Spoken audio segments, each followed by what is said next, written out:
Hello, good evening. Welcome to News 360 on TV3, also live on DSTV channel 279. I am Grace Hamwajuman. Hello, I am Noble Crosby, and these are the headlines of tonight's bulletin. News 360 headlines is brought to you by Flamingo Paint, Pepsodent Charcoal and Pepsodent Herbal, EcoBank. Joint operation led by Cybersecurity Authority leads to the arrest of 53 Nigerian nationals, including 44 victims suspected of running cybercrime operations in various locations across the country. Also tonight, campaigning intensifies ahead of the NPP presidential primaries on January 31.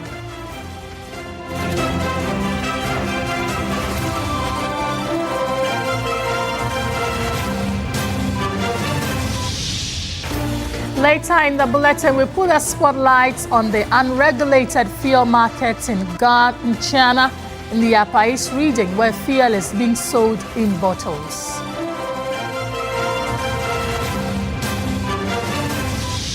We'll bring you some sports tonight as well. As Senegal and Morocco clash in the AFCON final, we'll bring you updates of the game.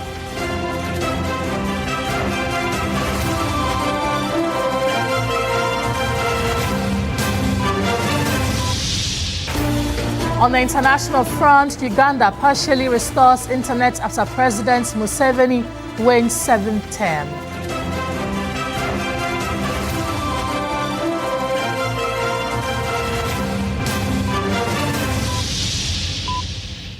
Details of these and more plus the latest in sports. Stay with us. Let's start the bulletin from here on some arrest. This evening, a joint operation led by the Cybersecurity Authority and security agencies has led to the arrest of 9 Nigerian nationals suspected of running cybercrime operations in various locations across the country. The operation, conducted on January 16 and 17, also rescued 44 Nigerian victims who were being coerced into cybercrime activities. The victims were found in their respective apartments operating laptop computers. Intelligence led by the Cybersecurity Authority identified several suspected cybercrime centers operating within East Legon Hills, Afienya, Kwabinya, Wager, and Tuba. Now, searches conducted in the apartment resulted in the retrieval of 52 assorted mobile phones, 62 laptop computers, and 2 pump-action gangs. On the arrested individuals, all of them have been duly profiled and handed over to the Ghana Immigration Service for safekeeping and further investigations. And some individuals picked up in the previous operations have been profiled by the Immigration Service and Interpol and successfully handed over to Nigerian law enforcement operatives at the border. And others are currently facing criminal prosecution before the law courts. Well, let's do some politics now. It's been a busy week for the 5 NPP 2028 flag-bearer hopefuls as they crisscross the country with their campaign. In the Ashanti region, it has become an epicenter for a simple reason. It is the stronghold of the opposition party. Currently, the former Vice President, Dr. Alhaji Mahmoud Bawumia, is engaging delegates to renew his candidature. Well, let's establish base with William Evans Inkum, who has been monitoring the political activity in that part of the country. William, good to have you talk to us again. Approximately 2 weeks to the NPP presidential primary. How busy is the Ashanti region? Well, so this is an old saying, as busy as the bee, and the Ashanti region has become a major concentration political point at this stage of the contest. I mean, all 5 candidates are eyeing to get at least majority of delegates hold their side. Don't forget that over 290,000 delegates are expected to cast their vote to elect among the 5 candidates, one to lead the NPP into the 2028 general election. In the Ashanti region, there are a colossal number of delegates who are expected to cast their vote from 49 constituencies. So basically, it is normal to see that high sense of concentration. But as I speak to you now, Dr. Alhaji Mahmoud Bawumia is in the region. Before his coming, Kennedy Ejapon was here. And of course, it was also at the same time that Dr. Osei Oduchu was also campaigning. As I speak to you now, at least per our last check, that is as of January 15, Kennedy Aponte was somewhere in the central region. Dr. Brian Champon was in the greater Accra region, and this morning we understand it was moving to the eastern region. Kwabena Ejie Japan, per our last check, was in the eastern region. Currently, we don't know where he is now. And of course, Dr. Mahmoud Baumia, he is here in the Ashanti region. He came here last week, Thursday, so he's done 4 days already. And we understand he's covering all 47 constituencies. So far, he's done 12. If by the close of day today, he's expected to have also completed another set of constituencies, and that will make it 16. So that is it. Per his schedule that I'm privy to, Thursday, 22nd, he will rest. Then he will continue his constituency engagement as far as the Ashanti region is concerned. So it has been a very busy week for all the 5 candidates. Right, William, we know that Dr. Baumia is entering the second week of his tour of the region, having led the party in 2024 and the defeat that he came with. How differently is he doing his things? What is he telling the delegates this time around? Well, so he is saying that the interest of the delegate, the interest of constituency will be a major point or a major concentration area if he is elected. So to quote him, he said he is going to introduce a constituency-based national budget to ensure that every constituency is captured in the national budget for inclusive development. And I can tell you that it, to some extent, resonates with concerns on the ground, because there are certain constituencies that believe that during the time of the NPP, they did not see the level of development that they were eyeing. For instance, people have been talking about road network, a bad road network. People also been talking about infrastructure and what have you. And Dr. Mahmoud Baumia is telling them that if he is given the nod, he's going to address all these concerns. Nonetheless, if you also gauge the move from the other side of the internal or intra-party political divide, there are also others who also believe that, well, considering how he performed in the 2024 general election, they believe that maybe a different candidate will also help champion the cause of the NPP and maybe bring the party back to power. But his camp also believe that consistency is the key. And for instance, people like Chairman Wuntumi, the former Education and Energy Minister, Dr. Matthew Opoku-Prempeh, have been touting the credentials of the party, the 2024 candidate. And of course, the fact that the party, the foundation and character of the party also support consistency. Let's listen to Bernard Nchibo Isiako when he engaged the EDRA delegate. Say to me, Pedia, and yes, Madame Funiwe, and yes, Miniwe, the Wokuo. And yes, away na yatinting. And yes, away na me penasem. Name mom, dear Yadina Qua, Robertimia Jitumi na Mayano. Me poacha constituency executives, I am wire.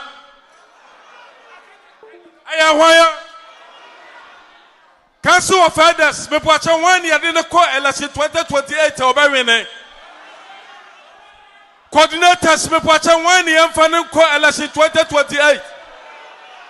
Police station. Police station, police station, police station, police station, police station, police station.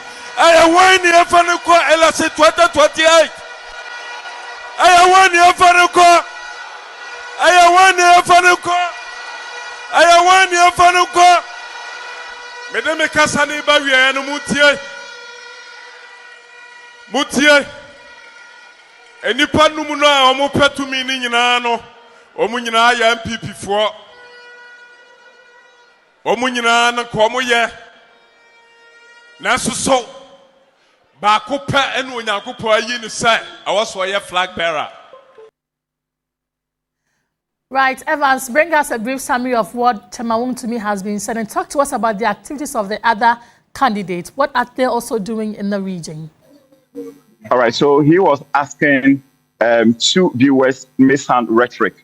But to the delegates who were present, the answer was right there.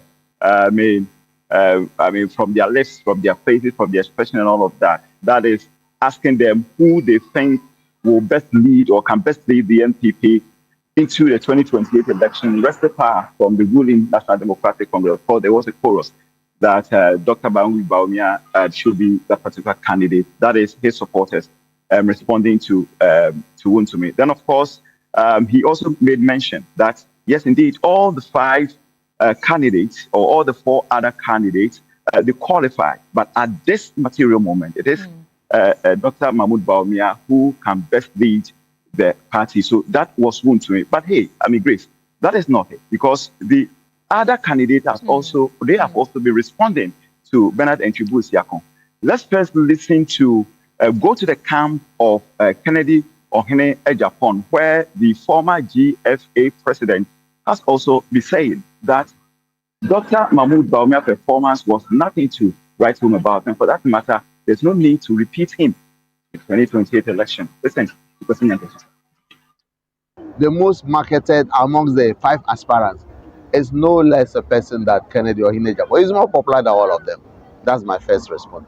My second response is that the history that is quoted or referred to as the basis for that argument is a bit flawed, because all those who were given the chances to go second or third times were given the chances on account of their sterling performances.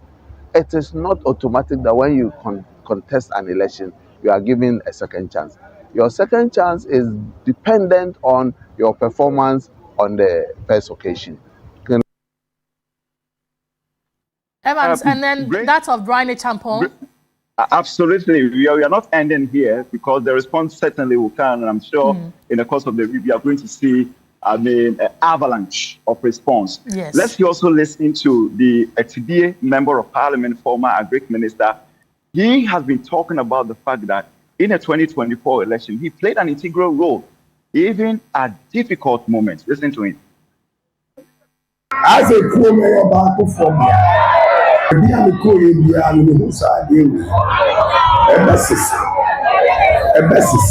elections now here by 2028.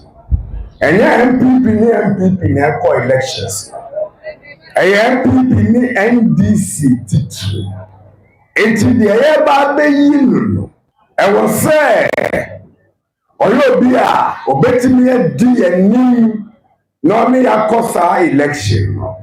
1,000 lions cannot be led by a sheep, but 1,000 sheep can be led by 1 lion, and they will secure victory. Ochina betina COVID angwa say Brian Benya 4%. Na ya Musa de dey have to asu Tuesday or say Obenya 5%. Every day different survey. Nina a psychological operation. Right, William, I know that there's going to be definitely a lot of responses, and we'll definitely come back to you when we get all of that. Thank you for talking to us. William Evans Inkum, my colleague in the Ashanti region. This is your Election Command Center. Stay with us, because we have all the latest on the NPP presidential primaries. But away from politics to our universities now, and some first-year students of the Commonwealth Hall at the University of Ghana, they were on Sunday granted temporary accommodation after management insisted that the official reporting date was rather January 19. According to the students who arrived on campus with their parents, they were initially denied access to the hall due to administrative directives. These are parents and first-year students reporting to the university for the first time. They say they were denied access to Commonwealth Hall upon arrival, leaving many stranded, as returning home was not an option due to the long distances traveled. I personally heard it from the administration that today is the reporting day for my boy. So we prepared and we have been here, but this is what we have been told now. But all the same, I think they have assured us that they are going to have a place for them, particularly those who are from very far. They were telling us we should go home and come tomorrow. And we said no, since we've packed ourselves, we have to be here. We are reporting for today. Nothing went on. They didn't give us any information. We came here before we were told that the reopening date had been changed to tomorrow. And the information they gave us was something that we cannot even comprehend. That's the administrative issue. So we asked them if they can get a place for us to keep. There was item so that we can go and then tomorrow they attend to them. They say no. Following the incident, the leadership of the hall intervened and granted the students temporary accommodation pending their proper registration. The acting hall master of Commonwealth Hall, Professor Samuel Nanayao Simpson, explained the situation. Our children were supposed to have reported tomorrow. The information was circulated, but it appears not all of them got the information. So some actually made it today wanting to register to get into the hall. I must also say that there are all kinds of perception out there that if you don't report the same day, you are likely going to lose your accommodation. So of course, with that kind of anxiety, I would say our children decided to come today. He added that the matter has since been resolved, with the affected students provided temporal accommodation. The university being sensitive, we thought that, look, those who are within the Accra vicinity, we can ask them to go and come back tomorrow. But those who come outside, Accra, we have made some arrangements to see how we can, give them some temporal, accommodation, so that God willing tomorrow they'll be registered. Parents later expressed gratitude to the hall management for the intervention. Joseph Armstrong, Good Alibu TV3, Accra. Let's stay with education because some students at the University of Mines and Technology, the School of Railways and Infrastructure Development are eagerly awaiting President Mahama's no-fee stress policy, hoping for a financial lifeline. Others have also lauded the school's administration for keeping the fees steady, unlike some other tertiary institutions. Here is Rama Smith's report. Meet 16-year-old Angela Etonam Atute, a first-year student of the School of Railways and Infrastructure Development at the University of Mines and Technology, Esikado campus. She has come all the way from Lolobi in the Oti region. Etonam is a second-born of her parents. Following the death of the father, her mother now single-handedly cares for her and her elder brother, who is currently a level 400 student at the University of Ghana. Although not from a well-to-do family, Etonam emphasizes that they lack for nothing as her mother's tireless effort ensures the provision of food, shelter, clothing, and education for her children.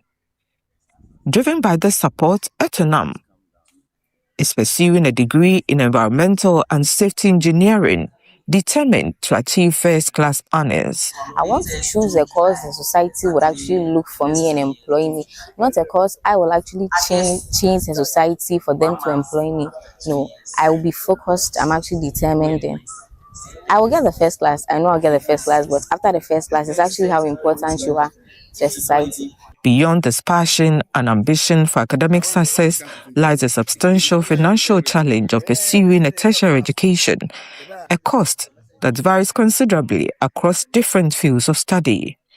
According to Etonam, this obstacle was met with the support of her mother, a clearing agent. Together, they managed to pay over 10,000 cedis for academic fees, hostel accommodation, and other essential school expenses. The cost of university is actually very expensive, but we have no other choice, actually. We are in it. I'm actually a regular student. My school fees was 4,000. Yeah, 4,000. And the hostel fees was actually 4,000. That's approximately 8,000. Then my provisions and my food, let's say, it's actually 2,000. So approximately everything is actually 10,000 Ghana cedis. They, however, remain hopeful about receiving support from President Mahama's no-fee stress policy.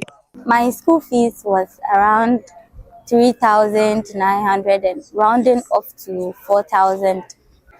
I know with the Mahama policy on board, we've been promised some parts, the major parts of our school fees to be reimbursed to us later. The cost of my fees were around 5,000 Ghana cedis, but since the institution of the policy by President Mahama, I think part of the cost will be cut off. Oliver Opoku-Bempa is a second-year geological student, whilst Evans Kwabena is a second-year electrical and electronics engineering student. They are full of praise for the school administration for not increasing the fees as being done by other tertiary institutions. They note that while living on campus is more costly than renting off campus, the benefits of campus life make it worthwhile. And for the school fees, from last year and then this year, there had not been any serious increment in the school fees. So actually for you, it's more like as you are moving forward the ladder, or as you are moving the ladder, the school fees actually decreases or reduces a bit. There wasn't any serious increment in the school fees. There was rather a reduction.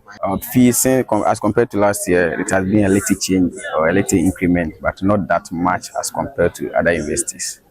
Irama Smith, TV3 News, Esikado.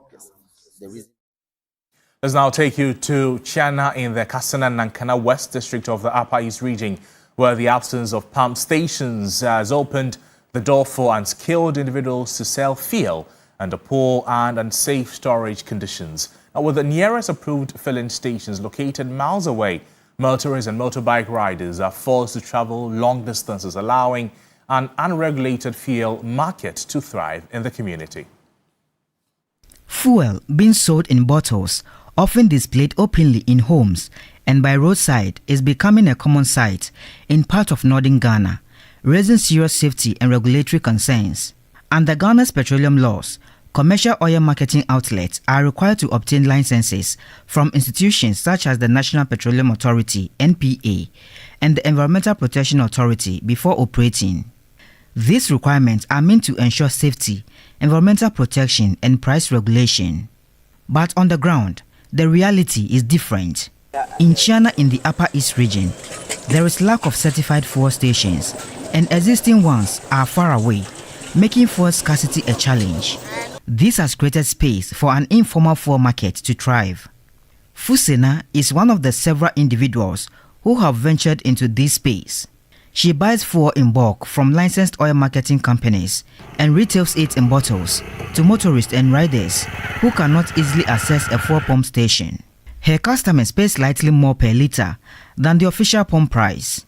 A woman motors to me do hanma na omo short. Nti na aba ma adwin say me so me ton kakra ka oba ha na o short a obeton me so me die. We no me bu ni 16 cedis na ma beton ni 20 cedis. Anyway no me bu no 11 cedis na ma beton no 15 cedis. While the practice is illegal, many motorists say it saves them time, fuel and long journeys just to refill their tanks. But the convenience comes at a high risk.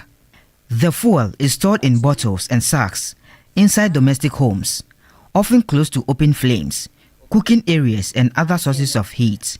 This poor storage practice exposes occupants of these houses and nearby residents to the constant danger of fire outbreaks and explosions. Enunsi e petrol.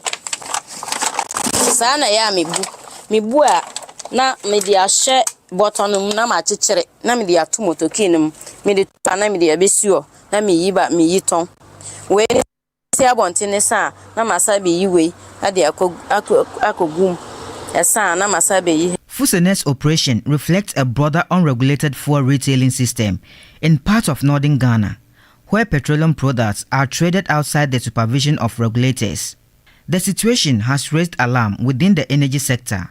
Energy analyst Benjamin Sia explains that many oil marketing companies are reluctant to establish certified stations in northern Ghana due to low sales volumes and high operational costs, leaving communities underserved. The consumption in these areas are quite low.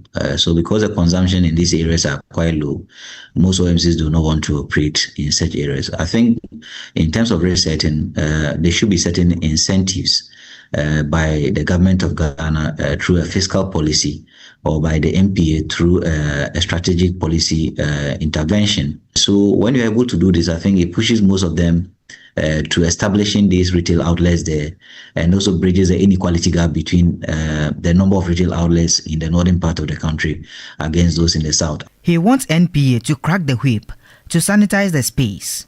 The other issue even is that some of these products sold out of regulation or out of law are substandard products. Some of them are contraband goods, some of them are products that even spoils engines. So through education, we deter drivers from procuring this product. And if there's no market for them, I think they will also stop. Experts like Insia argue that while the informal fuel market fills a critical access gap, it cannot replace safe and regulated supply systems.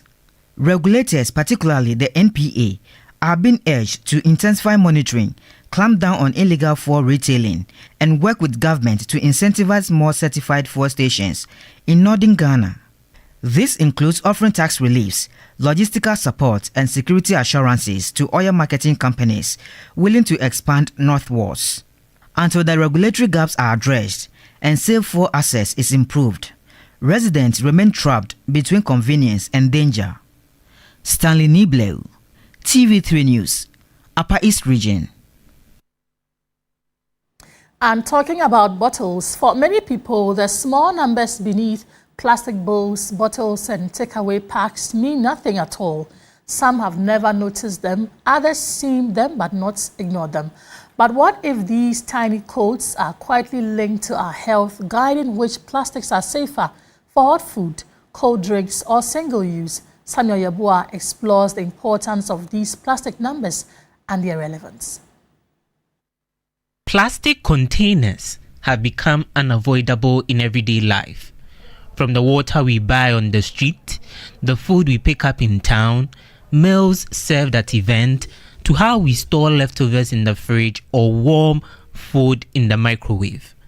Most of these containers have small numbers underneath them. However, not everyone is aware of the existence of these numbers or what they mean. I don't really know. Actually, I do check.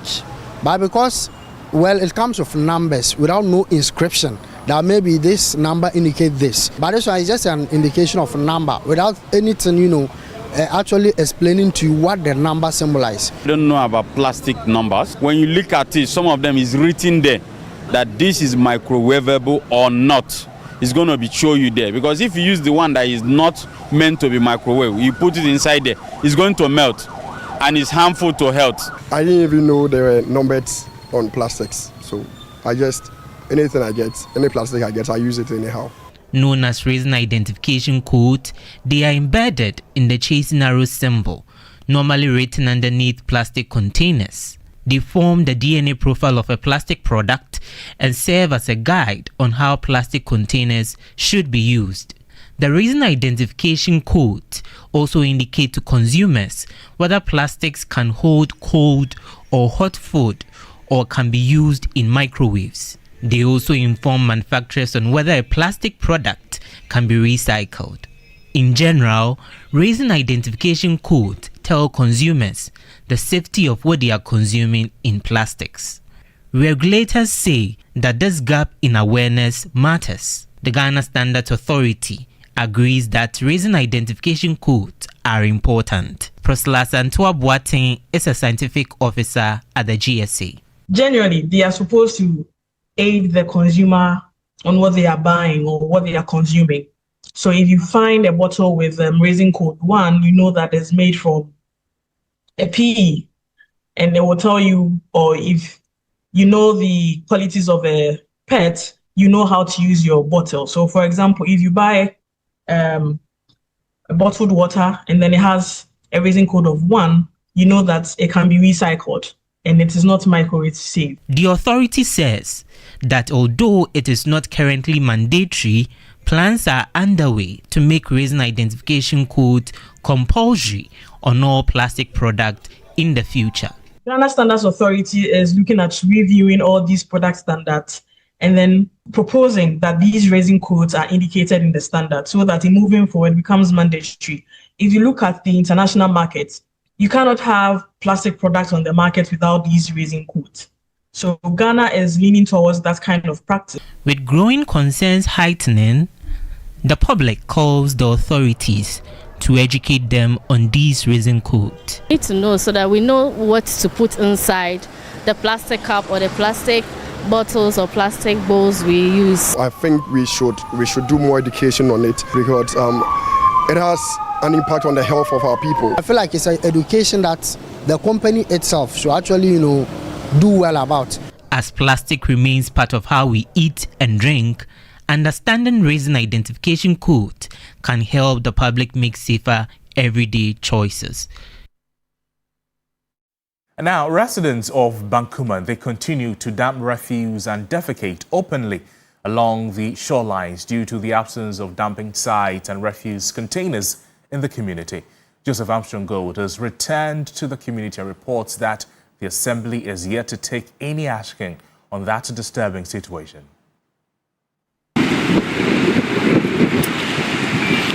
It has been 6 months since TV3 first reported on the deplorable state of beaches within the Tema metropolis. A visit to Bankuman on Sunday afternoon revealed that the situation remains unchanged as residents continue to defecate and dump refuse along the beach. A resident of Bankuman, a foreign national, says the beach is the only place available for defecation due to the absence of a public toilet in the community. Where are you coming from? From Sierra Leone. Okay. So what did you come to do here? I come to use myself. How will you describe this beach? Like in our country, we don't call this place a beach because our own beach, there is a lot of sand. You don't see this kind of bola there. They don't put bola in our beach. I can show you the example. From the country where you're coming from? Yes, sir. You can show me an example? Yes, sir. But you've turned this place into your open defecation? No, I don't turn this place into my open defecation because I see Ghanaians also do that. That's why. Because if I don't see Ghanaians do that, I'm not going to do that. Later, a young man who claims to be a caretaker of the beach noted that all effort to meet the Tema municipal chief executive to find a lasting solution to this long-standing problem have been unsuccessful. This was caused by, the citizens because they don't have any place to put their garbage and everything, so they decided to come and put it this place, and it's very something that we cannot describe. I was expecting the mayor to come so that we know how we can organize the place and find where we can keep the garbage and everything, but nobody is coming. Even what we are seeing now, we've tried our best, and nobody is helping. Bankuman, a suburb of Tema, Mahia, is a fast-growing community. Majority of the settlers are migrants from rural communities. Most of the structures here are wooden structures. The Tema Traditional Council leased the area as a temporary site for settlement, but for over 4 decades, no one has built a place of convenience. Residents say dumping refuse at the shoreline has become their only option. The most vulnerable are children living along the coast, whose food often becomes contaminated due to the invasion of houseflies. The last time TV3 reported on this issue, the Assembly promised to transform the beach into a tourist attraction. 6 months on, the situation remained the same. This cannot continue on. The Assembly would have to be proactive in ensuring that the beachfront is restored. We'll keep our eye on this development and bring you up to speed in our subsequent bulletins. Joseph Armstrong, Gold, TV3, Bankuman, Tema Newtown. And here in Accra, my name is Noble Crosby, and we're going for a quick break. We are back with more stories. Don't go away.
Welcome back. This is News 360 on TV3. Let's do some more stories.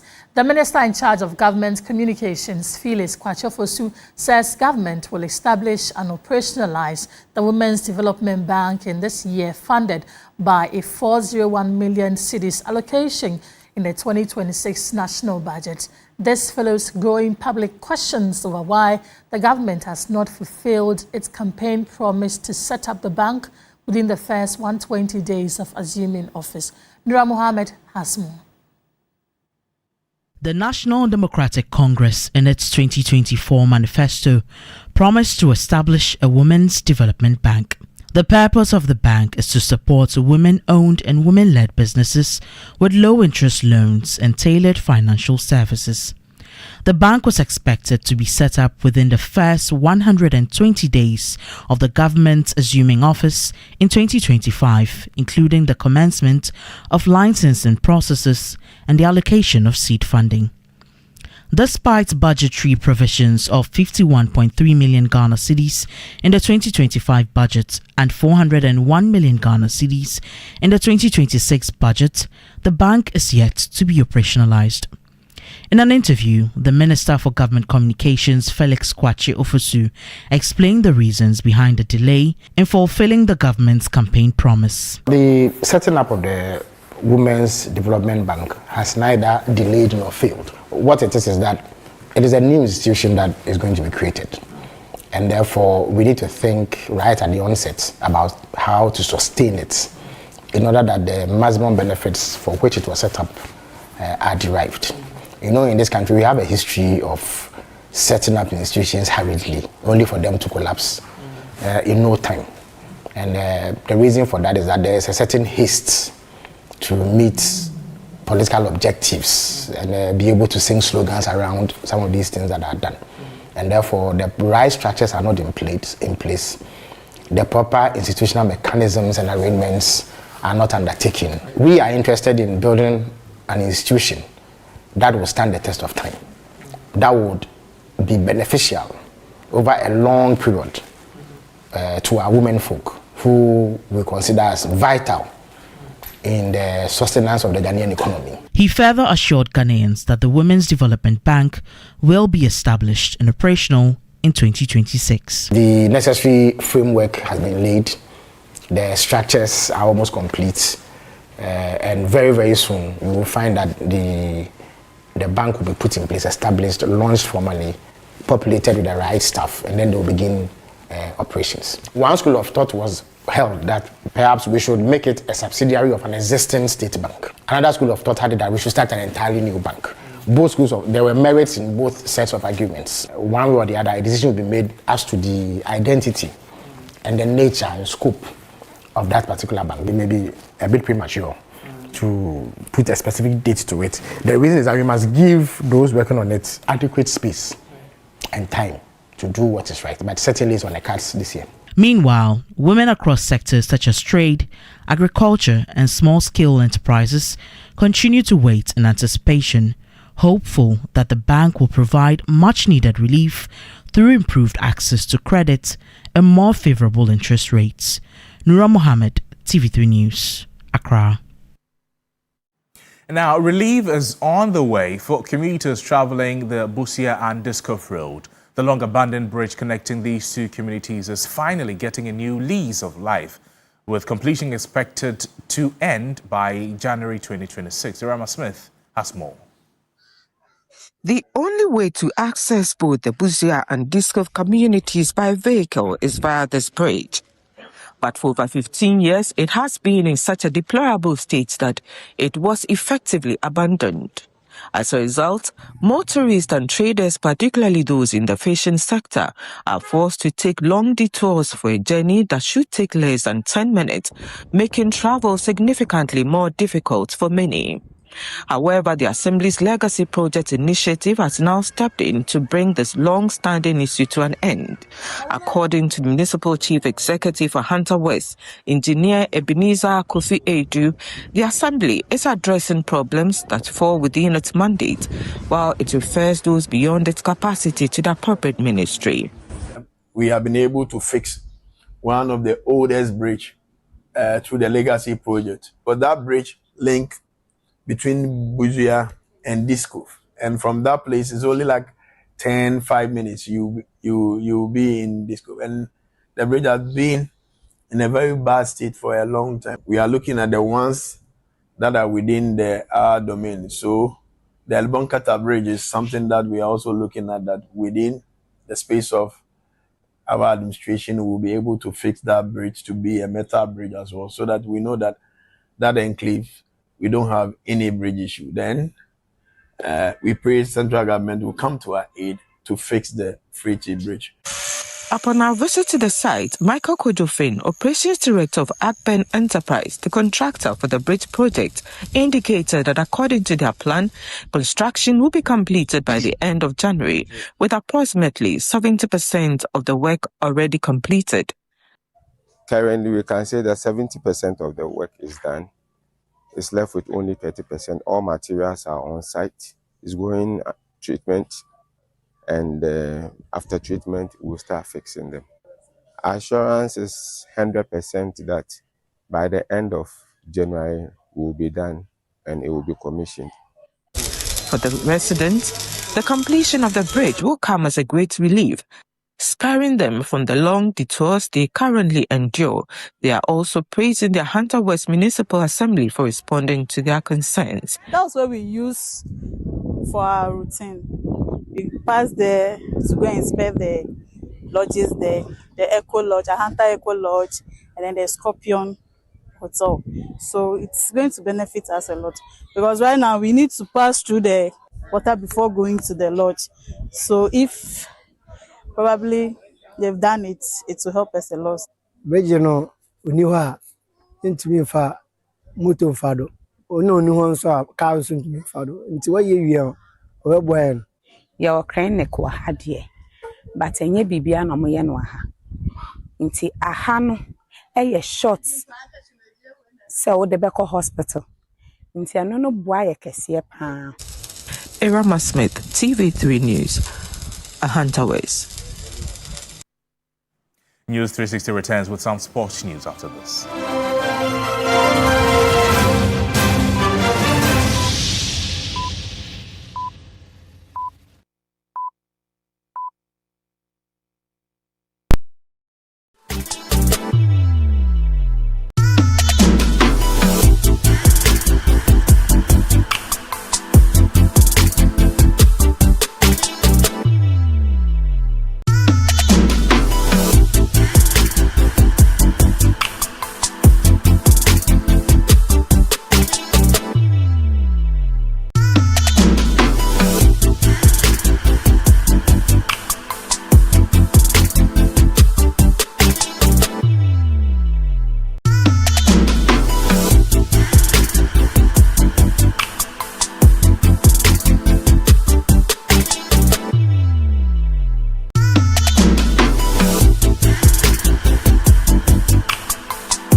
spray and coil.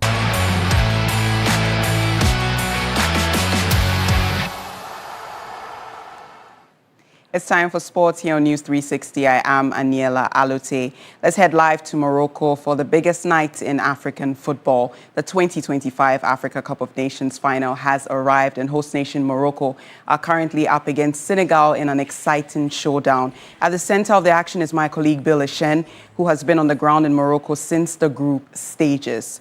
Good evening, Bill. Thank you for the coverage thus far and the regular updates. It's well appreciated. The final is underway. The two nations are poised for glory, and the fans are holding their breaths, and you are witnessing it all. Paint the picture for us close to halftime.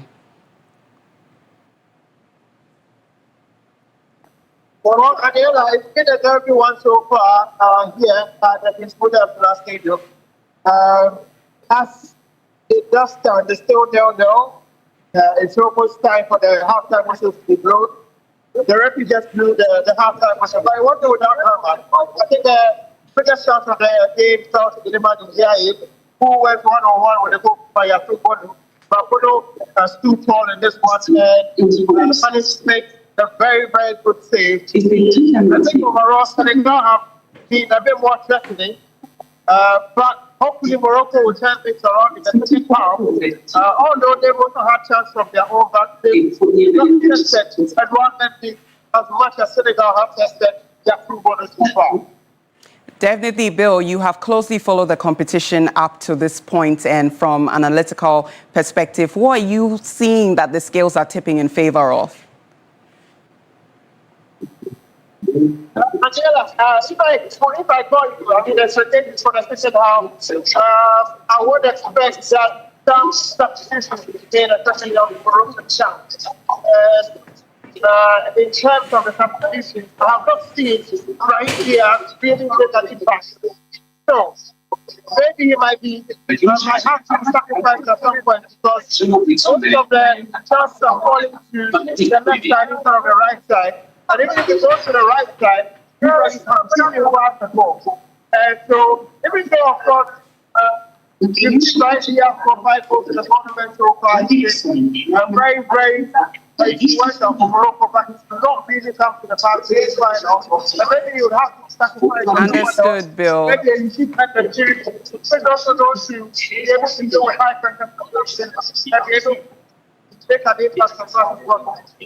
Understood, Bill. Thank you so much. And I think we can all agree that may the best team win. And we will see that in about an hour. Staying on the 2025 Africa Cup of Nations, highly respected Ghanaian referee Daniel Lai has returned home after successfully completing his CAF assignment. The decorated official arrived in Ghana on Saturday, having been selected among the elite match officials on the continent to uphold the rules of the game. At the tournaments, the Ghanaian played various roles and made the headlines after he was appointed the referee for the semi-final showdown between Nigeria and Morocco.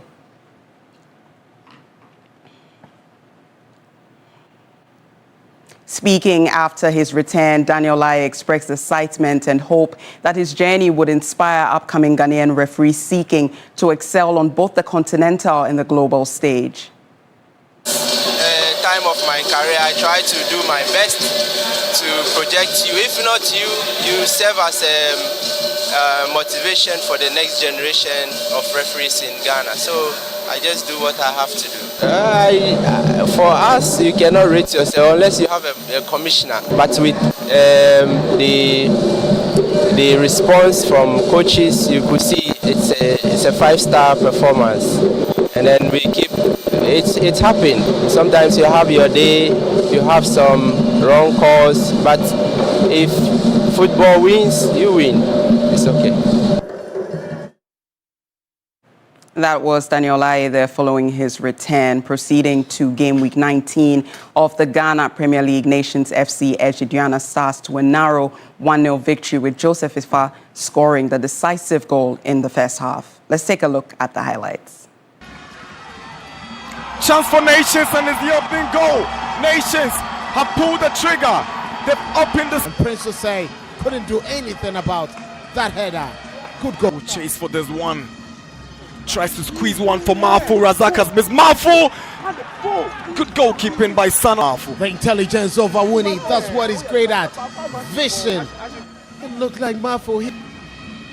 Boateng delivers. Gripman makes the mistake. Mafu shoots. Saved by Sanon. Close. Really close. Imano. Charles Jemfi Kamara. Good save, Sanon. You expect a better head from in that position. Look at that layup from Mafu.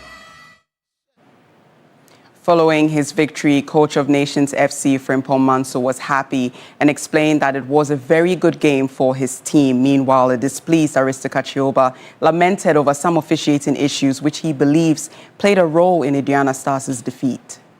Yeah, I think it means a lot. At this second round, we haven't lost a game.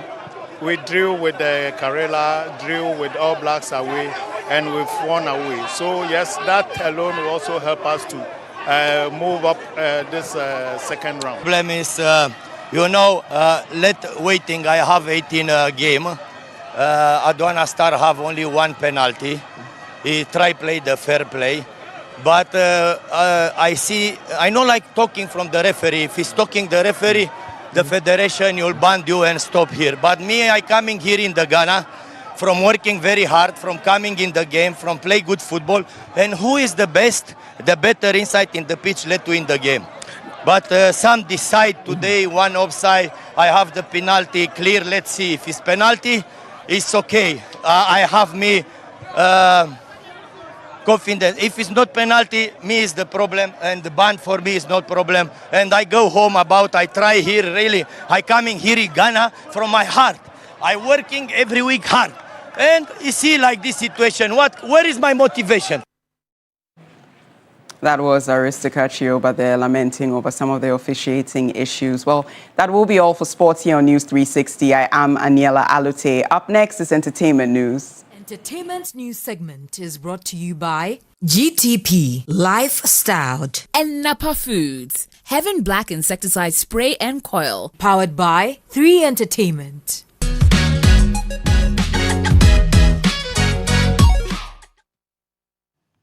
Entertainment tonight, hosted by gospel sensation Dinah Entry Hamilton. The experience with Dinah Hamilton has become one of Ghana's most anticipated gospel worship events. The award-winning singer is set to once again lead worshippers in Accra and Kumasi, featuring some of the finest gospel acts. Dinah Entry Hamilton has been speaking ahead of the much anticipated concert slated for February 16 and 22nd.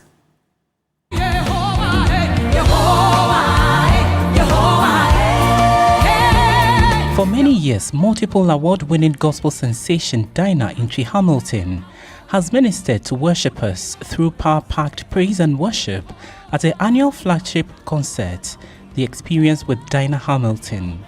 The gospel icon will once again lead worshippers in Accra and Kumasi for an unforgettable worship encounter. This year's edition is themed Dwell, inspired by Psalm 91 verse 1. The thing is, every year God does something new, and God grants us a new theme for us to run with.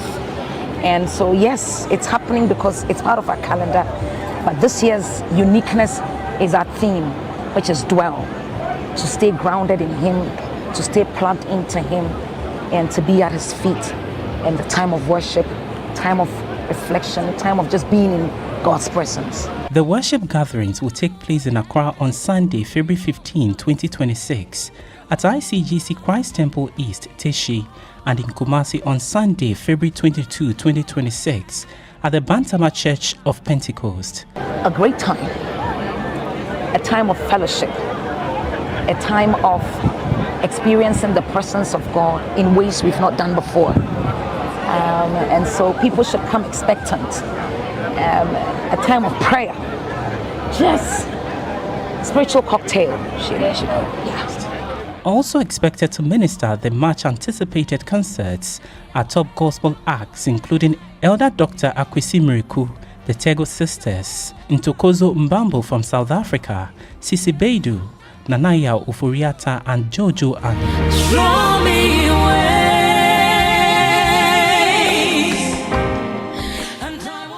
Let's now bring you some international news.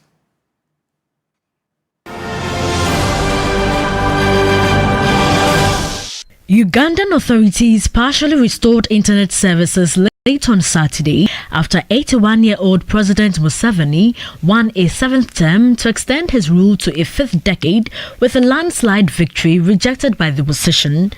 Users reported being able to reconnect to the internet around 11 p.m. local time on Saturday, and some internet service providers sent out a message to customers saying the regulator had ordered them to restore services excluding social media. "We have restored internet so that businesses that rely on internet can resume work," said the spokesperson for Airtel Uganda, David Birungi. Denmark's Prime Minister Mette Frederiksen says Europe won't be blackmailed in response to Trump's threat to tariff 8 NATO members over Greenland.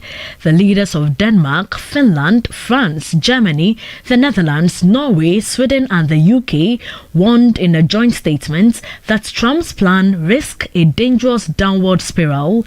The 8 countries say they stand firmly behind the principles of sovereignty and territorial integrity for Greenland, despite threats of a 10% tariff.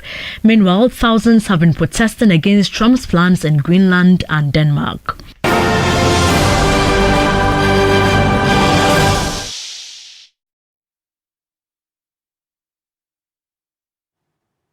Well, that's our package for you tonight. There's always more news on our website, 3news.com. I am Noble Crosby. I am Grace Hamwajuman. Thank you for joining us. Good evening.